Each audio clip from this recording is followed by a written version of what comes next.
Soy el Dr. Jiménez Acosta y el objetivo de este podcast es conversar con expertos en temas relacionados con la ciencia y la investigación, para que nos sirvan de inspiración y de fuente de conocimiento.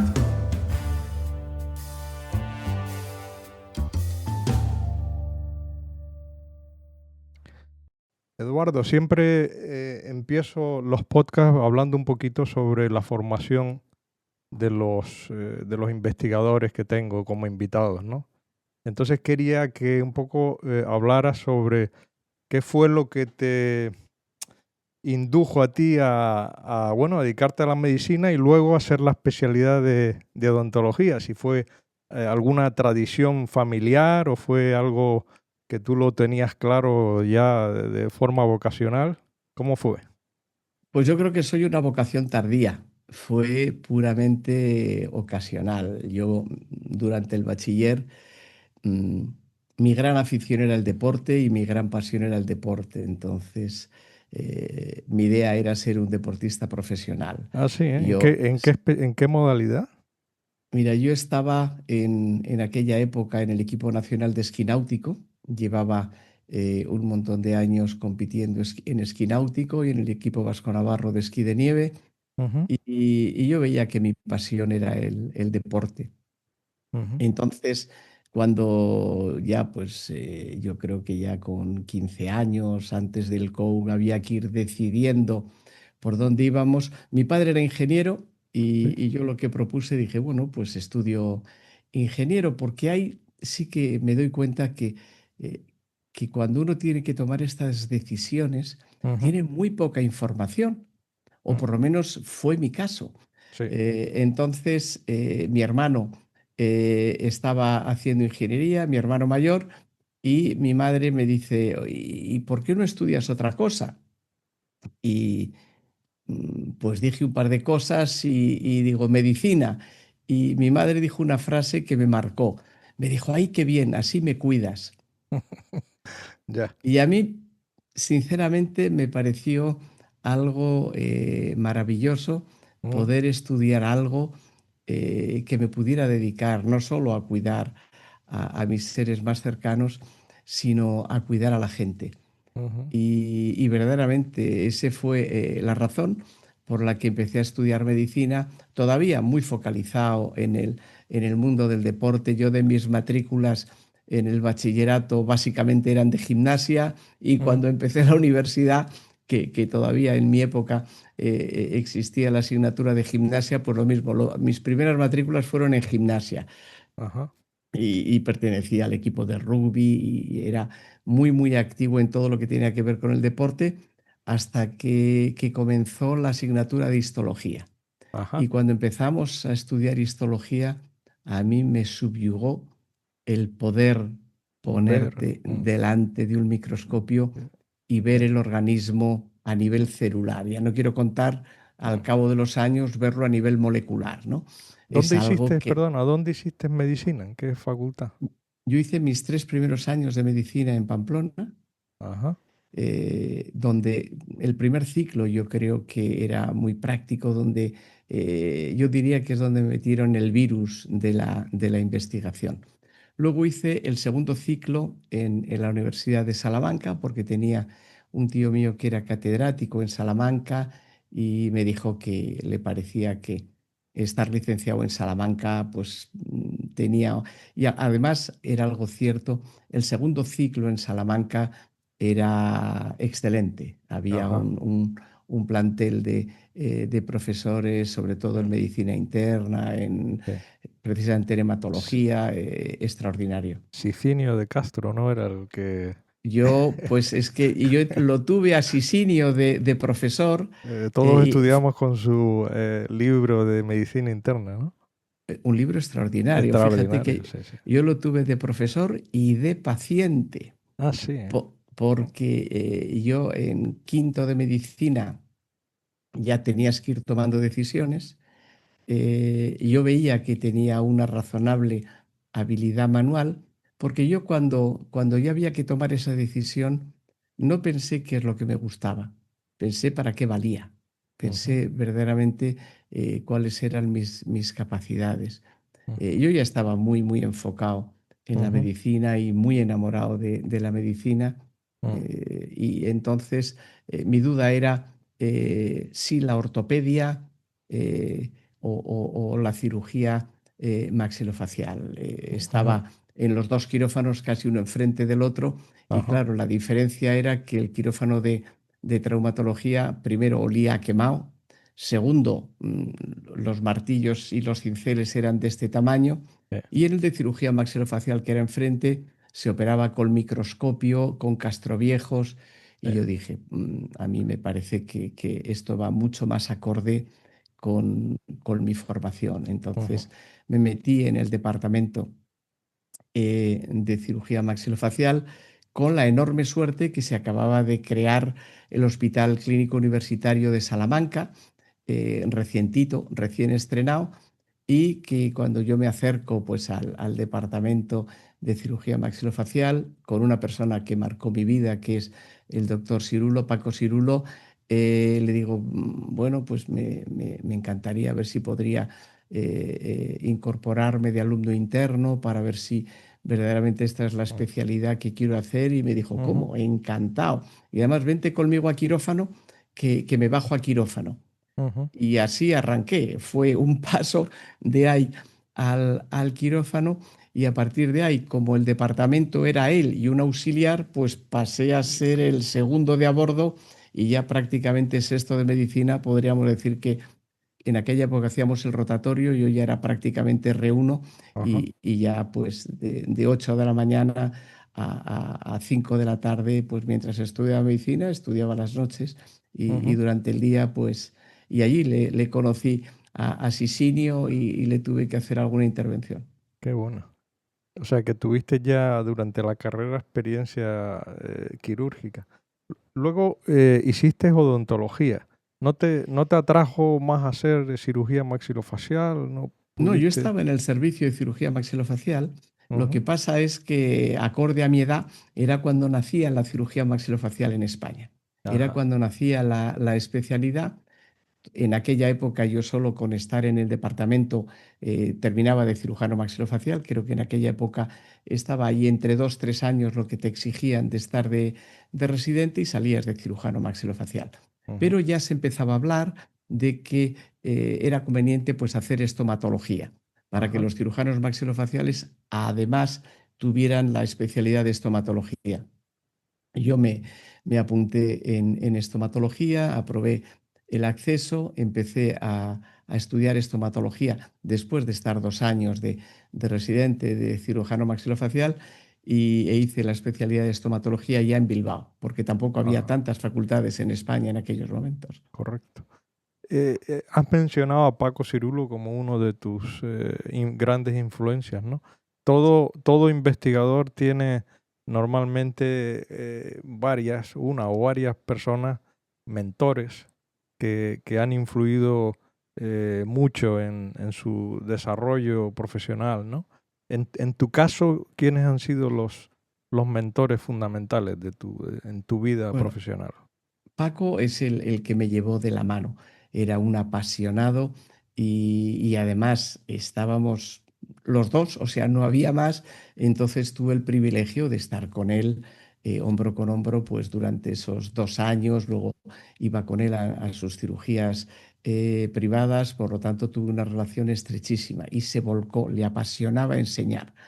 A nivel de investigación, yo coincidía que era muy, muy amigo de Alfonso Borrasca, hijo, que era hijo del catedrático de hematología Alfonso López Borrasca. Una persona que a mí me impresionaba, que cuando Alfonso y yo nos sentábamos a estudiar a las noches, su padre se sentaba Ujú, a estudiar con nosotros. Y ujú, a mí me impresionaba, su padre, ujú. una persona de 60 y tantos años, que se quedaba con nosotros, y ya a la 1:30 de la mañana decía, bueno, yo ya me tengo que ir, que mañana Tengo que tengo que trabajar. estar en Ya. el hospital a las 8.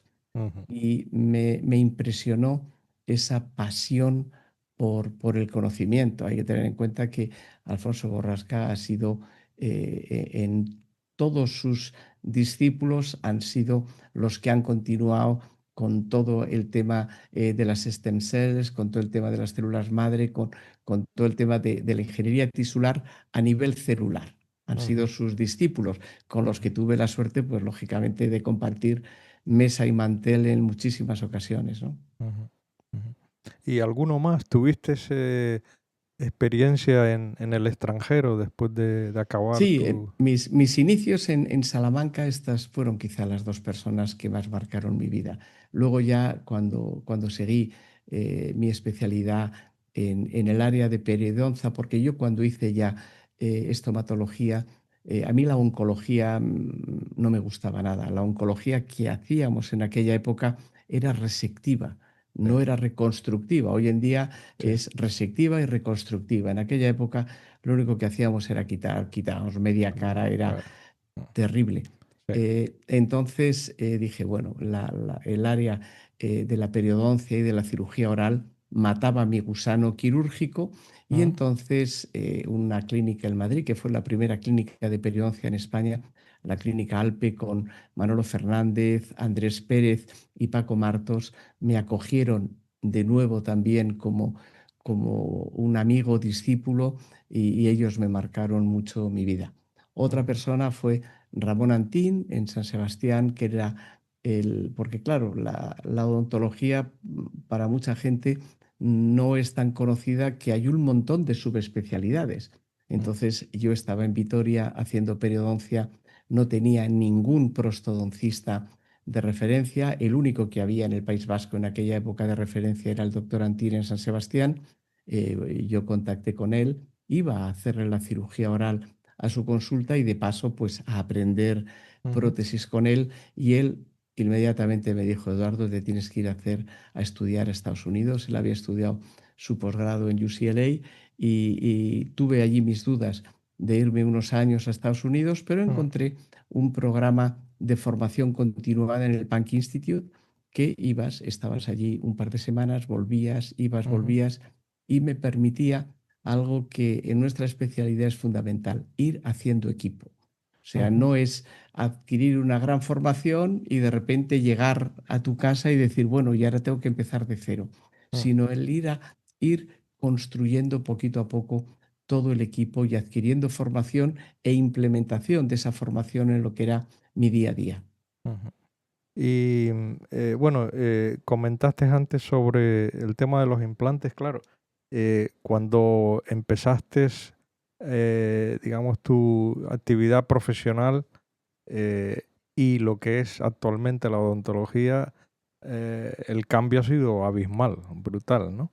¿En Es qué otra profesión, otra es profesión? otra profesión, Claro. no ¿En, tiene en- nada que ver. en qué destacarías tú que han sido digamos, las claves para el cambio de la odontología desde los años 80 que empezarías a trabajar hasta ahora, ¿no?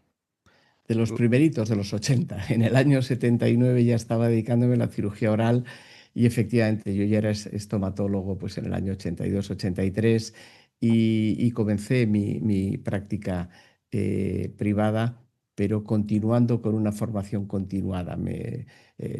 Fue cuando hice mi posgrado en Estados Unidos, continué con muchísima formación y fue estando en esa pequeña vorágine cuando nació el mundo de la implantología oral. Yo fui uno de los pioneros en Ujú, implantología oral en este país y prácticamente podríamos decir en Europa, y tuve la suerte pues de venir con una muy buena formación quirúrgica, haber hecho en Estados Unidos mi posgrado en prótesis y oclusión, por lo tanto poder ir poniendo todas las piezas en ese rompecabezas que era la rehabilitación, podríamos decir, orofacial, cómo conseguir rehabilitar caras, ¿no? No solo bocas, sino caras, ¿no? ¿Y dónde fue quiénes fueron los pioneros de la implantología?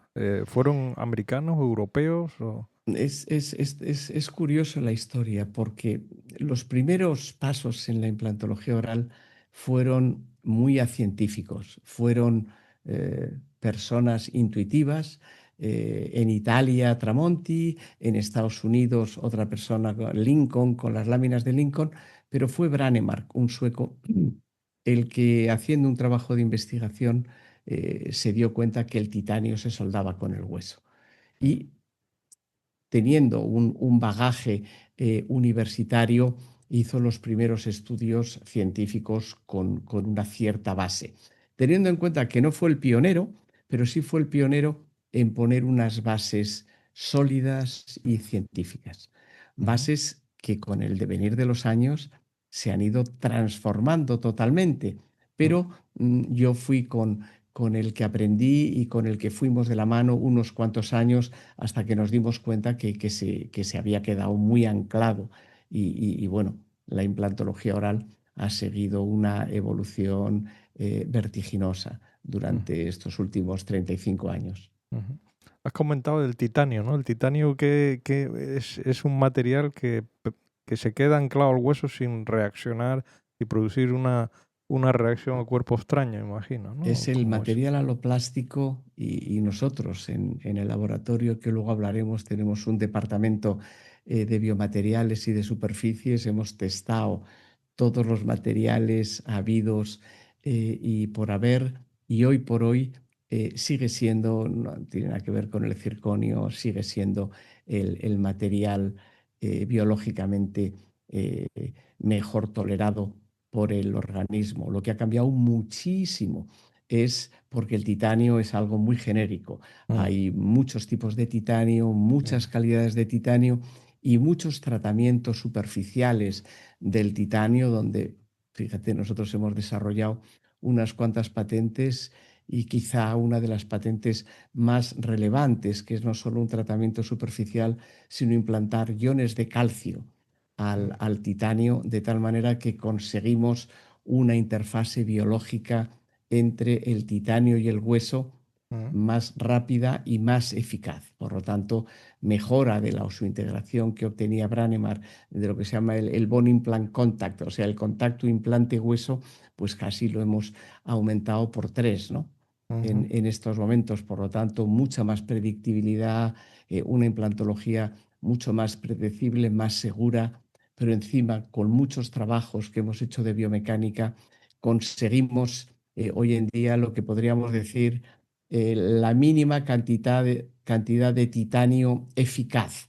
O sea, no ajá, necesitamos poner los implantes tan largos que se ponían antes, tan anchos que se ponían posteriormente, sino a medida de mejorar mucho las condiciones mm, biomecánicas del titanio, los diseños del titanio, los diseños de la prótesis, conseguir algo que además es patente nuestra y que en medicina yo creo que es algo muy relevante, es la reversibilidad de los tratamientos. O sea, ujú, nosotros podemos ponerle a un paciente, imagínate que ha perdido todos sus dientes, les podemos poner implantes y en el momento en que por cualquier razón, por descuido, por mala higiene o por un accidente, por lo que sea, tiene un problema con un implante, lo podemos revertir, quitar de una manera totalmente atraumática, regenerar el hueso y vuelta a empezar.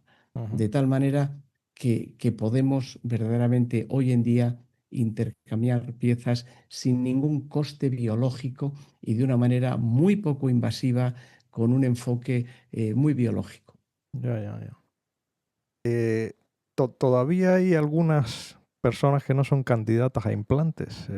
Siempre se decía que la gente que no tenía algún hueso suficientemente grosor, de tal, del maxilar, de la mandíbula, todavía hay gente que no se le puede implantar, o hoy en día prácticamente todos pueden, depender, usando la técnica adecuada. Sí, una de las cosas que hemos desarrollado nosotros en este área ha sido una multitud de técnicas y de hecho yo he publicado numerosos libros sobre el tratamiento de la mandíbula atrófica, del maxilar atrófico. Hoy en día a nivel óseo podemos tratar, podríamos decir, nunca vas a decir el 100%, pero el 99,9% de las situaciones por extremas que sean. Ujú, Sabemos regenerar el hueso, sabemos, siendo muy poco invasivos, conseguir recuperar la función, pero lo más importante, con ese concepto de reversibilidad. Ahora, ujú, hoy en día lo que estamos investigando y trabajando mucho son las condiciones metabólicas. Es ujú, algo que tenemos que conocer, que un paciente es un ser vivo, un hueso no es algo ahí, sino que eh, nosotros desarrollamos un software, fuimos la primera empresa en desarrollar un software informático para analizar no solo la cantidad y la calidad del hueso, sino la densidad. Poder Ujú, hacer un estudio densitométrico de ujú, todo el maxilar y poder saber en qué zonas teníamos un hueso de mejor calidad o de peor calidad, o sospechar que este paciente, antes de operar, lo primero que había que hacer es empezar a saber cómo está su metabolismo del calcio, cuáles sus niveles de vitamina D y muchas veces primero darle ujú, un cambio metabólico muy, muy importante ujú. a este paciente y biológico también dentro de la boca con la enfermedad periodontal antes de abordar un tratamiento quirúrgico, ¿no? El diagnóstico de imagen también es otra cosa que, vamos, otra área que ha permitido desarrollar la odontología de una manera exponencial, o sea, lo que se hacía antes y las imágenes que se tienen ahora de diagnóstico es tremendo cómo ha evolucionado ese campo, ¿eh? Es otro mundo, o sea, operábamos de oído, con una radiografía panorámica que la tenías allí en el legatoscopio y ibas a ojo y abrías y muchas veces los maxilares te engañaban. Desde hace ya más de 25 años, yo recuerdo cuando hace 25 años decía que yo no operaba a ningún paciente sin un escáner, era como diciendo, ya viene este aquí en plan divo. No, no, es que es algo que tiene todo el sentido del mundo. Yo desde hace 25 años no operamos. Por eso desarrollamos este software de imagen, porque no había, o sea, las casas de escáneres mm, te ofrecían un software muy, muy básico. Entonces, bueno, pues contactamos con unos cuantos ingenieros y empezamos a desarrollar, porque claro, lo que queríamos era no solo ver la cantidad de huesos, sino ver la longitud, el diámetro del implante, poder hacer casi una cirugía virtual antes de sentarnos con el paciente. Y esto, Ujú, pues verdaderamente ujú, nos ha cambiado radicalmente la cirugía. Ha sido como ujú. podríamos decir, a la laparoscopia o la artroscopia. Sí, De repente es otra sí, película. sí, sí. Hablemos un poco de tu laboratorio y de las líneas de investigación, ¿no? Tú tienes en tu clínica de Vitoria tienes un laboratorio, lo cual tiene un mérito impresionante porque que una persona que trabaje en la privada, ¿no? Dedique parte de los recursos a montar un laboratorio ya es muy significativo, más en España. Y bueno, tú además lo has conseguido con éxito, tienes patentes, como has comentado antes, y líneas de investigación, ¿no? ¿Cuáles son las líneas de investigación principales que tienes ahora? Pues precisamente hablando antes de la implantología oral, pero retrotrayendo un poco a cuando estaba yo en el departamento de cirugía maxilofacial, recuerdo que, como comentaba antes, a Paco un día, a Paco Cirulo, le dije, ¿cómo es posible que a un paciente que le hayamos hecho una extracción a las 9 de la mañana y con todo el cariño del mundo y con lo mejor que sabíamos, y a otro paciente lo hacíamos la misma técnica a las 10 de la mañana, uno cicatrizaba bien y otro te hacía lo que se llama una alveolitis seca, una infección? Eh, ¿Por qué? ¿Qué hemos hecho mal? ¿O cuál es la razón? Con independencia de que, lógicamente, posteriormente hemos sabido mucho la enorme importancia biológica y de los diferentes factores. Pero ¿quién es el responsable de que cuando a uno le hacemos una extracción dental, que fíjate el agujero que queda en la mandíbula expuesta a saliva, a Sí, millones de bacterias, a eso es. alimentos? Sí, ¿Quién es el responsable de que ahí se forme hueso medular, hueso cortical, periósteo y encía? Fenotipos diferentes y todo. ¿Quién era el responsable? ¿Dependiendo de qué? De que ahí se forme un coágulo estable de sangre. Si nos cortamos un dedo, el responsable de que epitelice esa herida es el coágulo de sangre. Resulta que la sangre era el gran. Entonces yo pasé al departamento de hematología, como he dicho antes, y les dije, ¿qué tiene la sangre? Si cogemos el HAM, que era el libro que hablábamos ujú, antes cuando estudiábamos medicina, con ujú, el de Sisinio de Castro, el libro de histología era el HAM, y vemos qué dicen de las plaquetas, pues decían, las plaquetas tienen unos gránulos en su interior que se desconoce su función. Esto es lo que estudiamos en medicina. Y cuando yo le preguntaba a Alfonso Borrasca qué tiene la sangre, pues empezamos a pensar que siempre que hacíamos una cirugía la teníamos que empapar en sangre. Empezamos cuando estábamos en el quirófano, pedirle al anestesista, oye, sácame sangre. Y a partir de ahí, y con el tiempo, pues empecé a pensar, vamos a ver, cuando ya creé mi laboratorio, qué componentes tiene la sangre que son responsables y qué componentes interfieren en la regeneración de los tejidos. Un coágulo de sangre es rojo, ¿por qué? Porque la célula más prevalente son los glóbulos rojos. mm, Los glóbulos rojos no juegan ningún papel en mm, la regeneración. De hecho, cuando tenemos una raspadura, se forma, hay una costra, esa costra lo único que hace es molestar, no mm, juega ningún papel en mm, la regeneración de los tejidos. Por lo tanto, lo primero que pensamos es, vamos a quitar los glóbulos rojos, no mm, juegan ningún papel importante aquí. Y todo esto, sobre todo en el laboratorio de cultivos celulares, a los que cogíamos, por ejemplo, osteoblastos o fibroblastos, les añadíamos sangre. Les añadíamos sangre a la que le habíamos quitado los glóbulos rojos, iba todo mejor. mm, Le añadíamos sangre a la que habíamos quitado los glóbulos rojos y los glóbulos blancos, iba todo mucho mejor. Empezamos a estudiar las plaquetas. Veíamos que si añadíamos plaquetas, todo esto regeneraba mejor, pero no era a cuanto más mejor, sino mm, como todo en medicina, sí, había una dosis. mm. Entonces empezamos a estudiar qué dosis de plaquetas teníamos que añadir. Y así comenzamos. Luego Tenían, ya perdona, comenzamos. ¿tenían algún modelo animal o experimentaban directamente en heridas de pacientes? ¿Cómo? Primero comenzamos in vitro. Yo tuve la suerte cuando eh, ya habían pasado años y yo monté mi laboratorio con unos bioquímicos y empezamos a trabajar. Yo vi que en la plaqueta es donde se jugaba el partido Mm, y lo primero que empecé a mirar es decir, vamos a ver, ¿quiénes son las personas que más saben de plaquetas del mundo? Pues los doctores Nurden en Burdeos, pues allí que contacto con ellos y aterrizo por allí y les cuento lo que estaba haciendo, ¿no?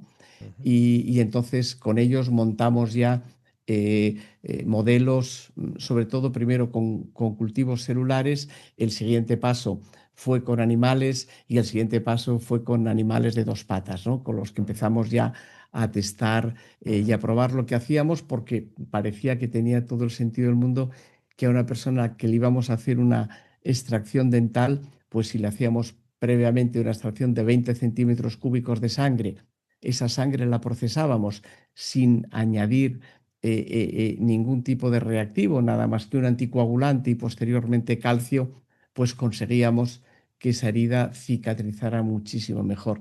mm, Teníamos un modelo animal perfecto, porque era de dos patas y además con una boca en la que podías, a un paciente al que le tenías que hacer una extracción en el lado derecho y en izquierdo, pues claro, tenías el mejor modelo animal el posible, que era control, claro. humano Mm, y una zona control y una zona trabajo. Y yo veía y decía, caray, aquí no sé lo que pasa, pero es incuestionable que la diferencia era mm, enorme. Y ya, así comenzamos. qué bien, qué bien. Y eso, bueno, dio lugar para que la gente lo entienda, porque la gente le sonará más lo del plasma rico en plaquetas, que es básicamente la técnica que estás explicando, ¿no? Sí, este fue el comienzo, pero fíjate que hemos sido pioneros en el mundo. Fuimos pioneros en el área de la cirugía oral porque hasta entonces a mí me sorprendía por qué nadie trabajaba con esto y lógicamente empecé a ver todas las publicaciones, lo que decimos que una revisión sistemática de todo lo que había publicado en el mundo y había muy poco. Y de lo poco que había publicado, pues también contacté con ellos, con el doctor Mas y con Pairota Japonsak en Estados Unidos, con los que además coincidía en congresos y lo que hacían ellos era un paciente le sacaban medio litro de sangre o cogían sangre de un banco de sangre, luego le añadían trombina bovina y yo decía, vamos a ver, a un paciente al que le vas a quitar una muela, tener que sacarle medio litro de sangre o tener que ir a un banco de sangre a que te diera sangre es algo que yo no le veía ninguna viabilidad. Lo hacían ellos un poco a nivel de modelo experimental, pero eso no tenía ningún futuro. Ujú, Entonces fue cuando pensamos en que la clave era desarrollar una metodología para poder utilizar un plasma autólogo que no tuviera ningún problema, por así decir, regulatorio, y aquí vamos a partir: a un paciente le sacábamos previamente su propia sangre y luego le volvíamos a colocar su sangre, pero una vez de que habíamos hecho esa selección proteica que le íbamos a aportar, ¿no? Quería hacerte una pregunta al respecto de eso. Muchas compañías tienen aparatos para centrifugar el plasma rico en plaquetas y tal, y sin embargo no hay una estandarización en el método, ¿no? Lees artículos o hablas con gente sobre la experiencia y tal, cada uno utiliza un- una metodología un poco diferente, ¿no? Entonces, la pregunta que te hago es si eso influye mucho en el resultado. Determinantemente.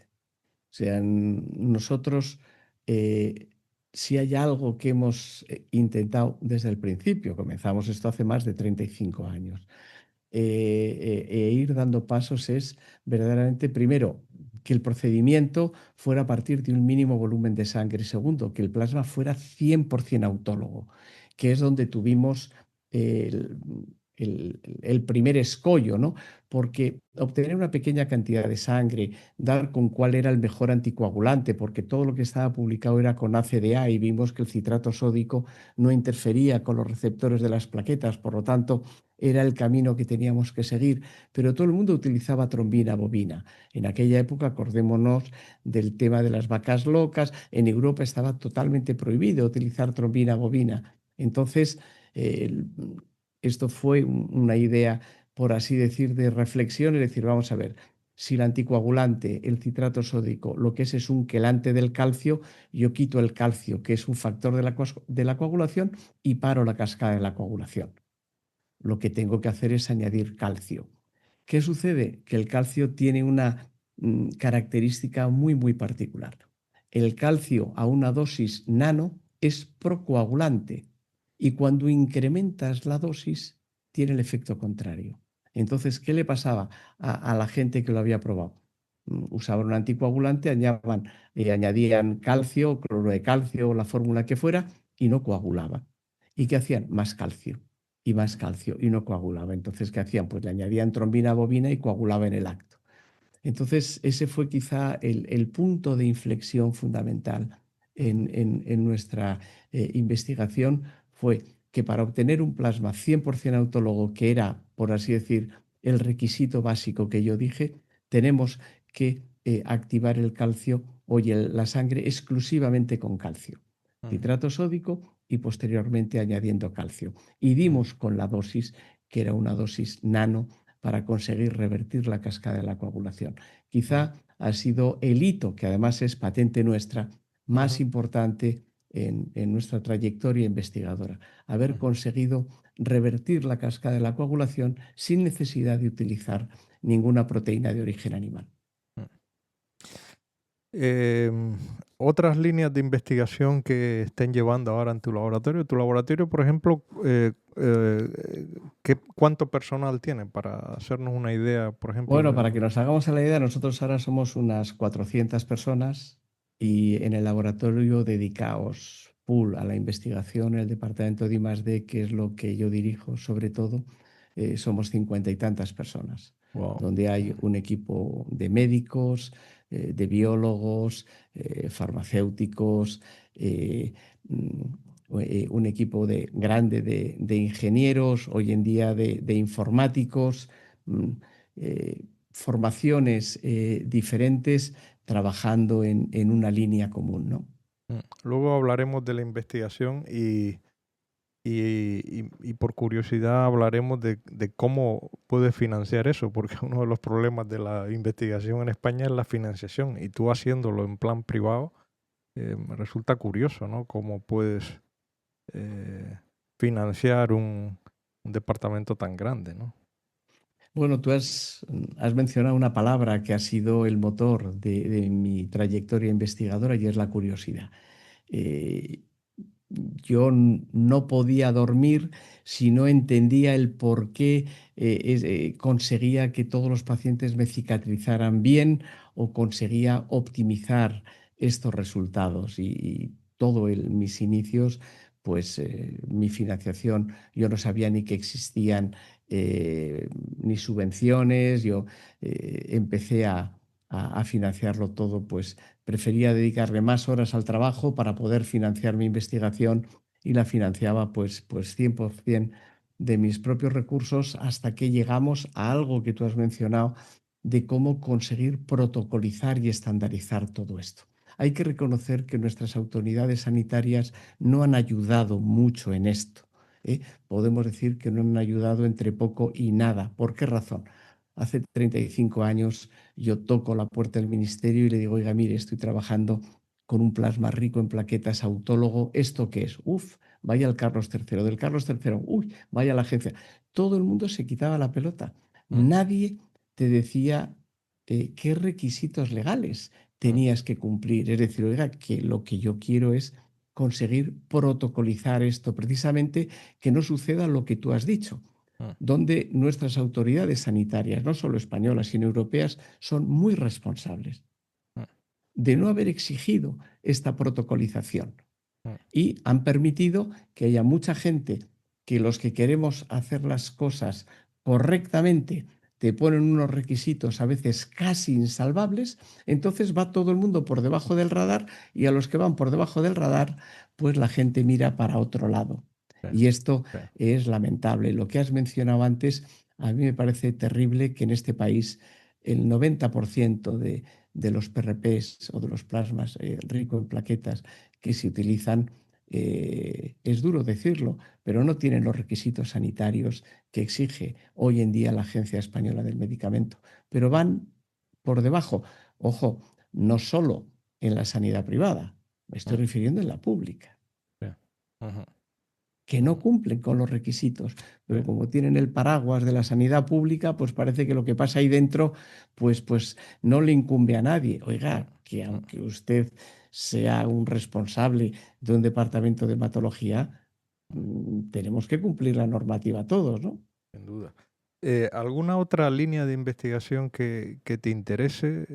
Se me ocurre, por ejemplo, no sé si habrás investigado sobre el tema de la microbiota Sí, en la mucosa oral, ¿no? Que es la una de micro, las áreas más, o sea, más llenas de gérmenes y que Sí, influye. la microbiota es un tema en estos momentos apasionante. Es un poco lo mismo que comentaba antes con el plasma rico en plaquetas, que se desconocía, porque todo el mundo se enfocaba mucho más en intentar obtener una proteína, las famosas BMPs, eh, que diera un gran rédito económico o un factor de crecimiento que se obtuviera por una técnica recombinante. Hay que reconocer que la industria va marcando muchas veces el camino por el que seguimos. Y con Ujú, el tema ahora de la microbiota sucede algo por el estilo. Es un tema apasionante, responsable de un montón de patologías autoinmunes que hasta ahora pues es que es alérgico o que es intolerante, pero vamos a ver, hoy en día empezamos a saber qué es intolerante, a qué y por qué. Por lo tanto, por supuesto, es una línea interesantísima y apasionante hoy en día, ¿no? ujú, ujú. Pero De fíjate, tu, antes sí, estabas comentando el plasma en tu especialidad, que es la dermatología. Fíjate que los primeros en introducir un PRP en dermatología fuimos nosotros, primero en úlceras, en pie diabético, posteriormente hasta en estética, a lo que yo me oponía, pero el primer ensayo clínico que hay publicado en la literatura fue nuestro porque al final, como la gente iba a pinchar caras, digo, pues por lo menos hagamos que haya un protocolo o creemos un protocolo para que la gente lo haga bien, lo mismo que posteriormente con el tema del pelo, donde mm, también ha mostrado su eficacia, pero sobre todo a mí me interesaba mucho más el tema de las úlceras, de los pies diabéticos, los resultados son realmente buenos, o quemados, los sí. resultados son muy, muy buenos. Sí, sí, ahí donde creo yo que tiene más aplicación sin duda, en la dermatología, en la curación de heridas. Ujú. Em, Dentro de tus publicaciones, eh, tienes cientos de publicaciones. El otro día, por curiosidad, me metí en PubMed, no sé si eran 400 y pico o más, no recuerdo. Pero siempre uno tiene esas publicaciones que le han marcado, ¿no? Esas que dices, igual hay personas que no le han dado mucha importancia, pero tú se las das.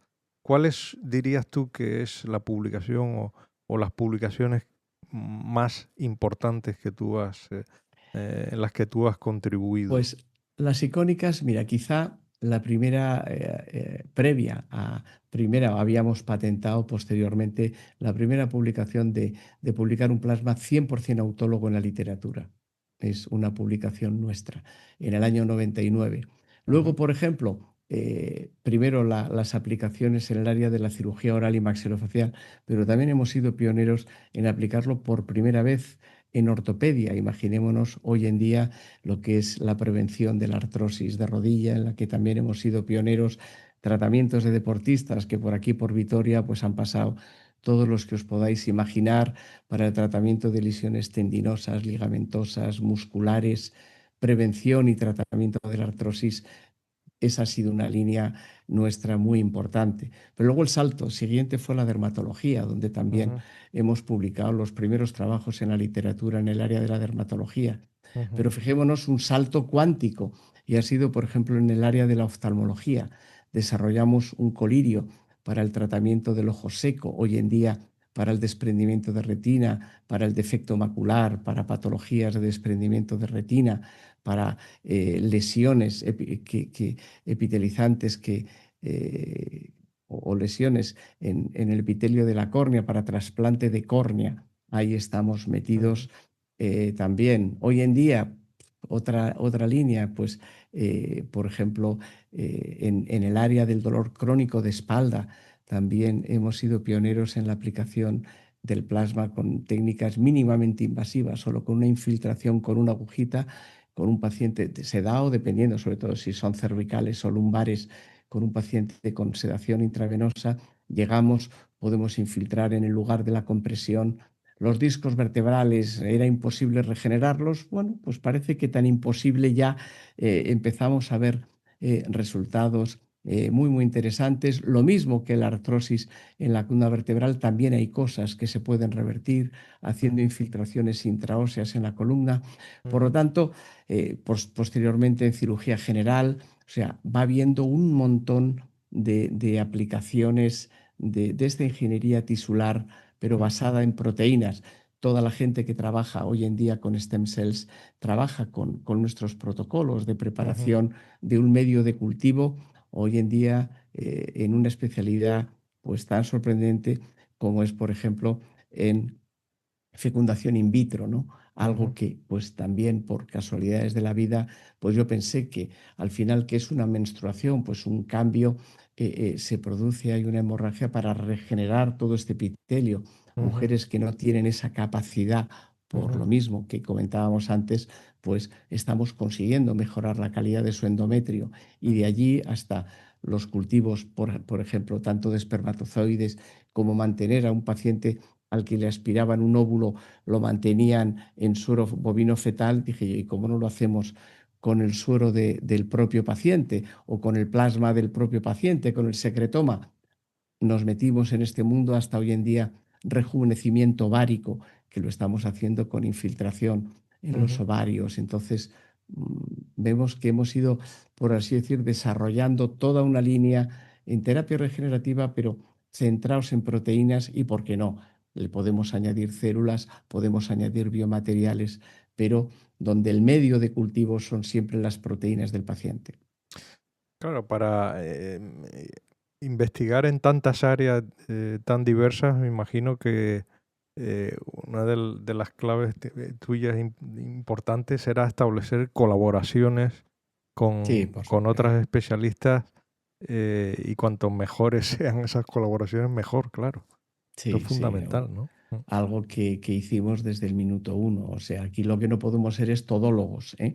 Lo que Claro. lógicamente, aunque tenemos departamentos de investigación en todas estas áreas, siempre con colaboraciones. Por ejemplo, tenemos una colaboración estrecha en oftalmología con el Instituto Fernández Vega, con la Bascom Palmer en Estados Unidos, lo mismo en el área en neurología, por ejemplo, con el dolor crónico de espalda, en traumatología, por ejemplo, y en medicina del deporte, con el doctor Ramón Cugat, con el doctor Miquel Sánchez. Hemos ido trabajando pues, con los mejores especialistas de este país, o por lo menos con las mentes más abiertas, que es algo fundamental, ¿no? Mm. Que, que, que los médicos no solo pensemos que todo es coser y cantar, sino que allí, además de que nosotros suturemos, además de que pongamos injertos, allí al final la clave, el lenguaje de todos esos injertos son las proteínas, ¿no? El entender que el lenguaje celular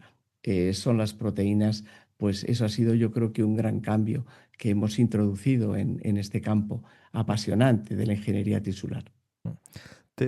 ¿Te hubiera gustado, y enlazo con una pregunta que siempre le hago a la gente, ¿no? Si volvieras a empezar, ¿te hubiera gustado hacer otro tipo de, o sea, formarte más, por ejemplo, se me ocurre, en biología o en ingeniería tisular o en algo? ¿O volverías a hacer medicina o hubieras hecho la misma trayectoria que has hecho? Bueno, el camino que elegí quizá no ha sido ni el más corto ni el más sencillo, pero en cualquier caso yo creo que ha sido un camino eficaz. Eh, lo que yo sí le animo a todos los médicos que nos escuchen es que este sacerdocio con la medicina y con la investigación hay que reconocer que es apasionante.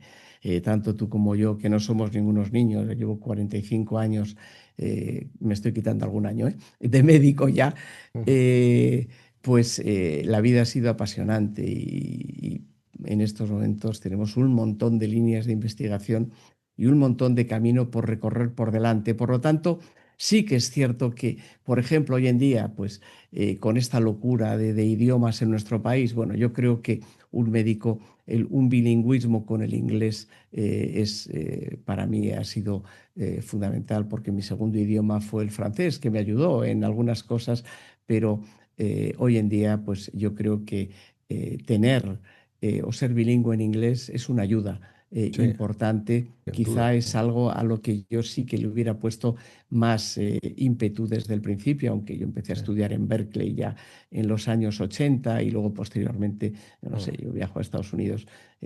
Antes, pues igual 10 12 veces al año. Hoy en día viajaré 6 veces al año, pero bueno, me toca, Sí, porque hoy en día me toca moverme más, por más mundo que por Estados Unidos, ¿no? sí. El, ¿qué le aconsejarías a un joven investigador? O sea, o mejor, ¿qué actitudes crees tú que debe tener un buen investigador? Antes comentaste el que sea una persona abierta, ¿no? Em, la curiosidad. Pero ¿qué aptitudes crees tú que debe tener un buen investigador? Yo creo que has mencionado, la última que has mencionado, que es la curiosidad, es fundamental. O sea, si no, lo que vas a ser va a ser un buen técnico. Pero Mm, si quieres ser un buen investigador, tienes que ser curioso. mm. Una frase lapidaria en nuestro laboratorio que surgió un día en un debate precisamente con un tema que mencionaba antes de la integración, llevamos años investigando sobre esto, es que nosotros siempre acertamos a la última. ¿eh? Y esta frase, pues a mí me ha marcado mucho, ¿no? ¿Qué Eh, quieres decir con eso? pues que cuando has conseguido algo, no es nada más que un escalón para el siguiente escalón. Eh, yo llego todos los días y digo, qué suerte el partir de donde parto hoy. Cada día para mí es un nuevo día y un nuevo avance. Entonces, lo que has hecho anteriormente, bueno, hecho está. Pero lo importante es lo que nos queda por recorrer. Entonces, nosotros, y ya en el laboratorio es una máxima, cada vez que cerramos un expediente de diseño, abrimos ese mismo día el expediente de mejora. Y hay algunos que dicen, oye, ¿no te importa esperar hasta mañana? Que acabo de terminar de escribir la última línea. Y digo, pues comienza con la primera, porque mira, yo creo que aquí, aquí y aquí todavía igual podremos llegar un poquito más lejos. Y lógicamente, no todos los caminos que emprendemos nos han llevado al lugar, pero en todos ellos hemos aprendido, eso sin duda, ¿no? Ujú, ujú. Em, Vamos a ver, antes hablamos de la investigación en España, que es otro tema que siempre les pregunto a los investigadores sobre. Estamos, en España hay mucho talento, pero lamentablemente muchos se tienen que ir fuera, los ves en universidades extranjeras, muchos investigadores españoles. ¿Qué errores, cómo ves la investigación en España y cómo crees tú que debería de mejorarse para estar a nivel de otros países centroeuropeos o del norte de Europa? Es decir, ¿cuáles son los principales problemas de la investigación? Porque talento realmente no es el problema, ¿no? No, no, yo creo que nuestro país, si hay algo que tiene es talento, y no tenemos nada más que ver todos los días los WhatsApps, que yo creo que tenemos fabricantes de chistes, o sea, tenemos si hay algo que sobra en este país es ingenio. Ingenio, Lo, eso es lo, recto. lo que falta no es la inspiración, sino la transpiración, ¿no? Falta crear equipos. Para mí lo fundamental, lo que ha sido para mí pivotante en mi vida como investigador fue dar el salto y decir, mira, yo tengo que crear. Yo creé un laboratorio en ningún momento con una idea mercantil, sino con una idea de tener un equipo. Yo tenía que crear un equipo, lo tenía que financiar y en un principio lo financiaba de mi bolsillo. Habíamos desarrollado ya 3 o 4 patentes donde ya lo único que podíamos hacer era o las vendíamos o las industrializábamos. Entonces tuve que dar ese paso hacia adelante que no me apetecía absolutamente nada, teniendo en cuenta que yo además tenía mi clínica privada, dedicaba todos los días 7 u 8 horas.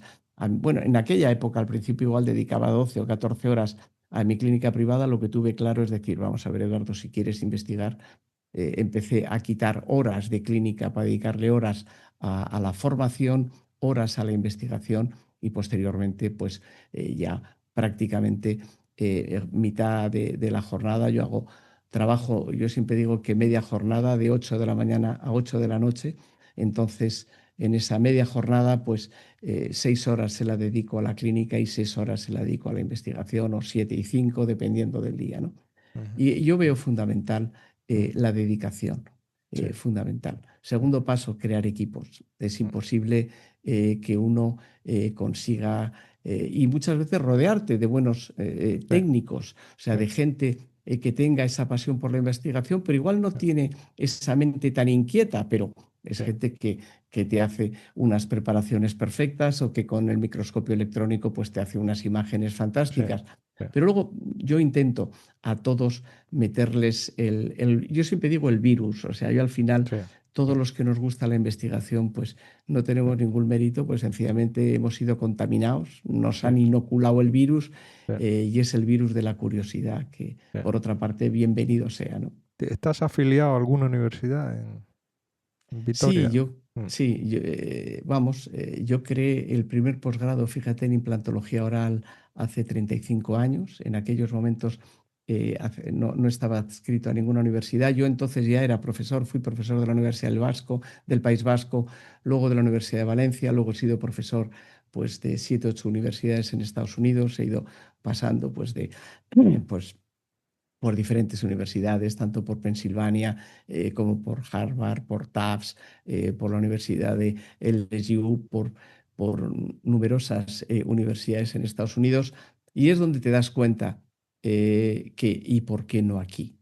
O ujú, sea, un salto que yo di fue empezar a contactar con multinacionales americanas y me di cuenta que por qué no lo íbamos a hacer aquí, ¿no? sí. Que aquí teníamos Oh, el talento más que suficiente, quizá no los medios, eso es lo que nos tiene que dar envidia. claro, Pero tenemos que crearlos, ¿no? claro. ¿Qué ha supuesto para ti tener tu clínica en Vitoria? Porque una persona visto desde fuera, ¿no?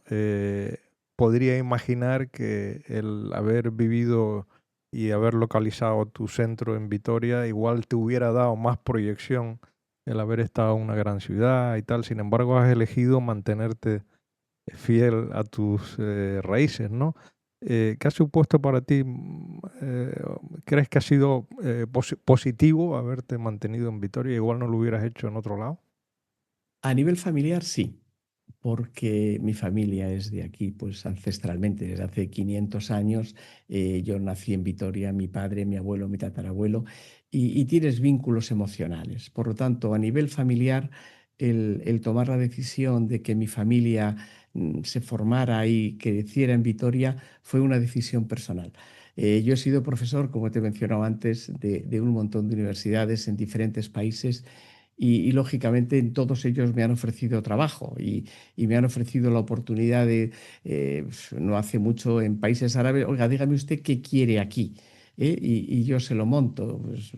Pues mire, gracias, pero encantado de colaborar, pero yo no me voy a mover salvo fines de semana o salvo unas semanas sí y otras no, pero no moverme de mi sitio porque al mismo tiempo mi sensación era si en una ciudad como Vitoria, los que empezamos a desarrollar algo nos vamos, pues es eso de la España deshabitada, ¿no? Porque lo que hay que hacer es, yo creo que allí donde podemos hacerlo, hacer crecer este conocimiento. Y de lo que yo me siento satisfecho es, pues bueno, pues en Vitoria aquí haber creado pues más de 350 puestos de trabajo con un número importante de investigadores y de clínicos que hemos conseguido incorporar lo que es la investigación translacional, ¿no? Tener una idea en la clínica, llevarla al laboratorio, buscar soluciones, desarrollar técnicas y trasladarlas de nuevo a la clínica, ¿no?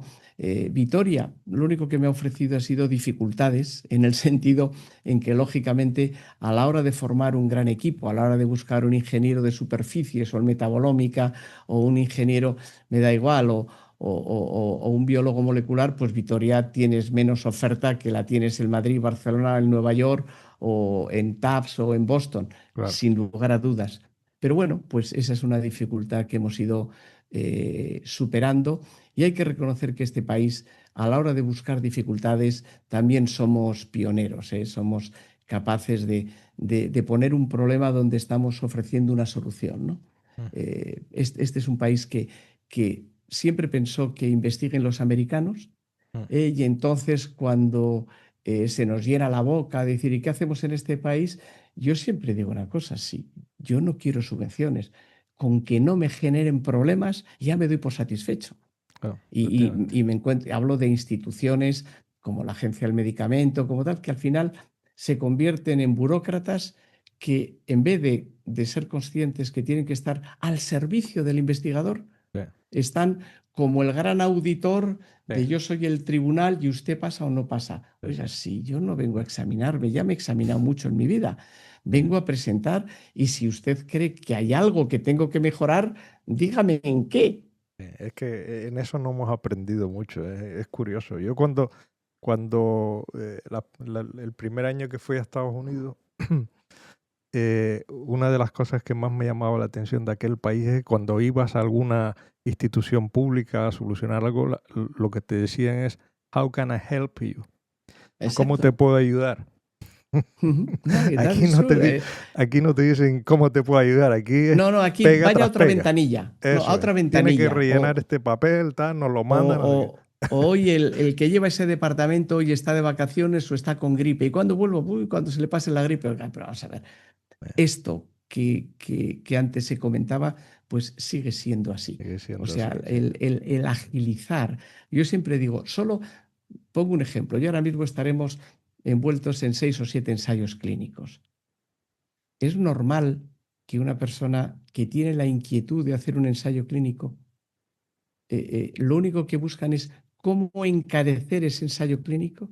Oiga, no, mire, tiene que buscar un seguro. Pues oiga, lo lógico sería que hubiera ayudas para ese seguro. No es burocratizar, pero ojo, no solo Burocratizar. España, Sí, Europa estamos igual. sí, Esto es para mí, a nivel de investigación, la gran asignatura pendiente de Europa. Europa se ha burocratizado sí, y nos estamos muriendo de lo listo que somos, ¿eh? sí, Pero no sí. desarrollamos nada. Estamos muy satisfechos de la gran calidad de vida que hemos conseguido, pero no somos conscientes que si queremos mantener esta calidad de vida para los que van a venir, tenemos que movernos mucho más ágilmente, ¿no? Hemos burocratizado la investigación a unos niveles que a mí me parece lamentable. O sea, siempre que vas a hacer algo, no, a pasar por este... Oiga, yo estoy encantado de cualquier estudio que vas a presentar. Bueno, yo no quiero contar con la investigación animal. Vamos, yo cuando monté nuestro primer quirófano experimental, bueno, es de locos. O sea, tú tenías a un traumatólogo que para poder operar a una oveja tenía que hacer un cursillo. Oiga, vamos a ver, pero ¿cómo es esto? Si este señor está operando todos los días y tuve que avalar yo y que enseñar y que formar a gente, pues porque como yo empecé a hacer cirugía experimental, pues a finales de los 70, pues me convalidaban, por así decir, esa experiencia, pero porque tenía un montón de publicaciones en investigación animal. Si no, todo es poner trabas. Esa para mí es la parálisis en estos momentos de la investigación, es la burocratización, porque la financiación, a mí, yo siempre digo, si yo no quiero subvenciones, con que no me estén poniendo trabas, que cada salto que tengo que dar cuesta un dineral.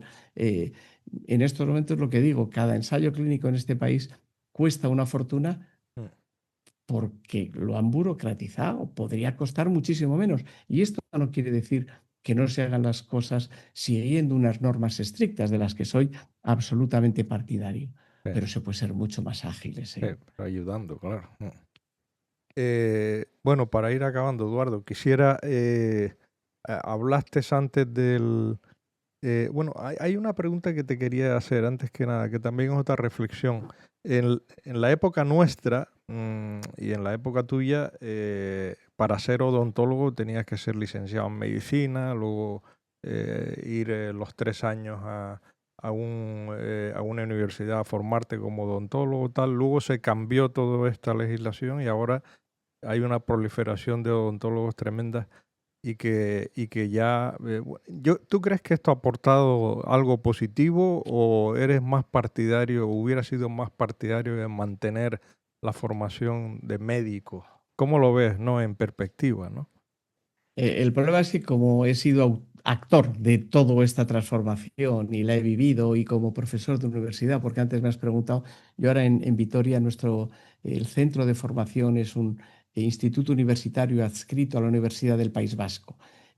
Pero por darle ese paraguas universitario, y prefería que fuera una universidad pública, no una privada, con las que tuvimos muchas ofertas, y de nuevo la universidad pública lo único que hace es poner trabas y trabas y trabas. Y esto es un poco lo que ha pasado. En todas estas trabas, para hacer estomatología, siendo médico, era sacar unas oposiciones, luego era sacar el MIR. Entonces, de nuevo, fueron poniendo tantas trabas que al final esa especialidad se murió por la negligencia de algunos. Entonces, yo creo que llegar a la odontología desde la medicina es un camino lógicamente con muchísima mejor formación. Esto es incuestionable. En toda Europa existía la odontología, luego España tenía que crear el título odontólogo. No tenía sentido que un ciudadano español tuviera que hacer 6 años de medicina, 3 de especialidad en estomatología, o sea, 9 años, y en cambio un francés hiciera 5 años y tuviera el mismo título. Había que sacar el título de odontólogo europeo y eso tenía sentido. Pero lo que no ha tenido ningún sentido es cortar con la especialidad de estomatología, que era un salto, pues lógicamente, mucho mejor cualificado. Y hoy en día, si un médico quiere hacer odontología, tiene que hacer medicina y luego otros 5 años de odontología. Le convalidan la anatomía. Absurdo. Pues de nuevo, burocracia mal gestionada.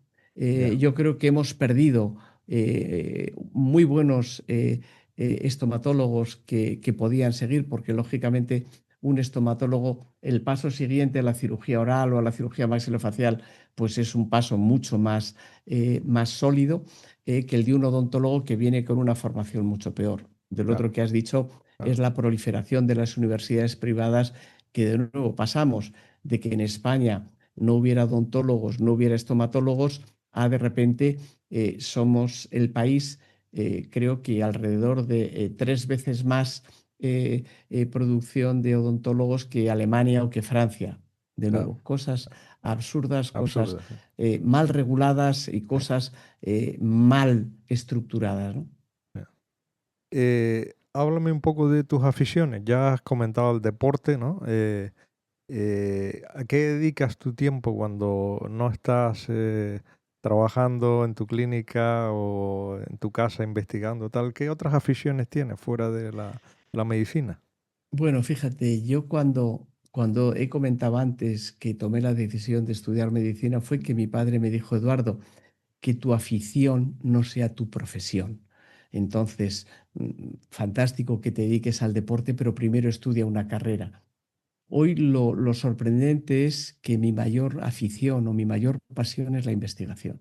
Entonces, de mi tiempo libre, la mayor parte del tiempo se lo dedico a leer, a estudiar, a corregir papers, a leer, a escribir.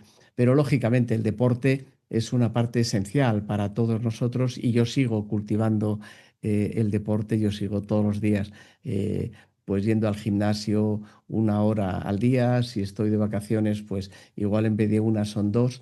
Sigo haciendo mucho deporte, pero ya no a nivel de competición, no solo por razones de la edad, sino por la dedicación. Yo tuve que tomar una decisión, lo mismo que recuerdo hace muchos años, empecé a jugar al golf, me aficioné al golf y un día dije, Claro. Eduardo, o investigas o juegas al O el golf. golf necesita mucho tiempo. Efectivamente, al final, si hay algo democrático en nuestra vida, es el tiempo, que es inextensible, ¿no? Sí, Entonces, sí. nos convertimos en auténticos ingenieros del tiempo, ¿no?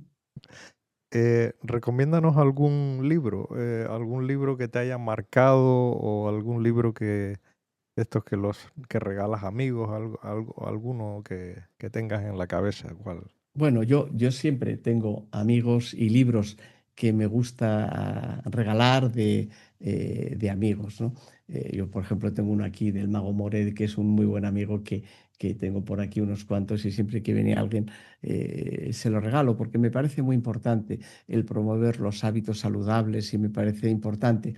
Pero vamos a ver, de libros, a mí hay libros que me parecen un poco imprescindibles para cualquier investigador, pues haber leído a Darwin, ¿no? El origen de las especies, Mm, o luego posteriormente Sapiens, ¿no? Yo soy muy introspectivo, muy introspectivo. Yo empecé a hacer meditación hace 45 años ah, sí, y le dedico todos los días ah, sí. también parte de mi tiempo. Entonces, hay libros maravillosos desde el Bhagavad Gita hay literatura para morirnos. Desde ojo, habría que desempolvar incluso la Biblia, que estoy seguro que con nuestros ojos de hoy Ujú, lo que leeríamos es muy diferente a lo que leímos los que estudiamos en colegios religiosos hace evidentemente muchísimos años, ¿no? Pero luego, pues más recientemente, yo qué sé, El hombre en busca del sentido de Víctor Frankl también es un también, libro sí, que yo muy todavía bueno. recuerdo que lo estaba Sí, leyendo en Nueva York y me marcó. sí, Eh, sí, Fíjate ahora con las guerras que estamos viviendo, este sí, sinsentido mm, del ser humano. A mí se me abren las carnes mm, sabiendo que Europa va a dedicar el dineral que va a dedicar al armamento, ya, en vez de dedicarlo a la investigación, en vez de dedicarlo a la salud, en vez de dedicarlo a la formación, ¿no? ya, Qué pena, qué camino tan erróneo estamos cogiendo por culpa de la propia Europa. O sea, no le echemos la culpa a los demás. Quiero decir, mm, el sí, que ha empoderado a Rusia ha sido Europa y Estados Unidos y luego, no sé, algo hemos hecho mal, mm, algo hemos hecho mal mm, para que en estos momentos hablemos de dedicarle mucho más dinero al sector armamentístico que a mm, mejorar la calidad de vida mm, de las personas, mm. a seguir investigando sobre todas nuestras líneas de investigación, No, no no, digo nuestras, sino de la medicina, desde el mm, cáncer hasta evidentemente la terapia regenerativa. sí, Tenemos que tener en cuenta que vamos a vivir mucho más. sí. Luego tenemos que cuidarnos mucho más, ¿no? Sí, sí, está claro. No sé si te habrás leído me imagino que sí. Sí, el famoso libro de Ramón y Cajal de Reglas y Consejos, ¿no? Sí, sí. Del investigador. Ese es un libro fantástico. Sí, sí, es un libro que lo tengo en la mesilla. Y bueno, hay otros libros Lo que pasa es que a mí me encantan libros, como he dicho antes, introspectivos, de los que lo abres por la mitad y siempre encuentras algo, ¿no? O sea, pues desde poetas como Sí, Khalil Gibran o libros que siempre los coges y ese libro que lo abres en la página que lo abras, estás leyendo una página que dices, wow, ¿no? A mm, mí me gusta, ya he dicho, me gusta la introspección, me gusta. Y por eso una de nuestras líneas, fíjate, es la respiración de investigación, ¿no? mm, Porque yo cuando empecé a meterme en el mundo de la meditación, todo el mundo o todas las técnicas se centraban en la respiración. Ahora vas entendiendo por qué ancestralmente sí, si intentábamos tener el control de la respiración, que es el reostato del cerebro, ¿no? sí, Y bueno, pues ahí también hemos abierto alguna línea de investigación y seguimos trabajando sí. en todo eso, ¿no? Me voy a permitir recomendarte algún libro, porque seguro que te va a gustar y porque es una Y persona... tomo nota además, ¿eh? Y tomo nota. Y porque es una persona además muy introspectiva, muy especial y un excelente investigador, probablemente de los mejores, si no el mejor que hemos tenido en España en estos Si me últimos vas a años. recomendar a Otín, Sí, Otín, a Carlos pues López Otín. le conozco. La vida en cuatro letras. Sí, ¿No? sí, no, es un libro que tengo, ha sido Extraordinario. uno él no, el de las mariposas, me parece que es La libertad de el, las libélulas es el la último, sí. libertad de las libélulas, ha Sí, sido uno de los libros que he empezado a leer he empezado a leer este verano. He leído dos o tres y tengo otros dos o tres sí. entre ellos. Eh, Yo creo que le conozco personalmente, me parece una persona extraordinaria. No solo un grandísimo investigador, sino una persona extraordinaria, mm, introspectivo, donde tenemos muchas cosas en común y aquí tienes a un gran admirador suyo, mm. sin duda. Pues Eduardo, yo no te quiero robar más tiempo porque sé que tu tiempo sí que es oro y solamente agradecerte esta hora larga que has pasado conmigo, con el resto de los oyentes, que seguro que les va a gustar mucho esta conversación contigo y darte la enhorabuena, ¿no? Por haber hecho y lo que sigues haciendo todavía en investigación y por ser una persona tan comprometida como la investigación, ¿no? Que es muy raro de ver eh, hoy en día. Así que te lo agradezco enormemente el haber estado conmigo en este podcast. No, te lo agradezco yo a ti porque el tiempo es nuestro mayor limitante.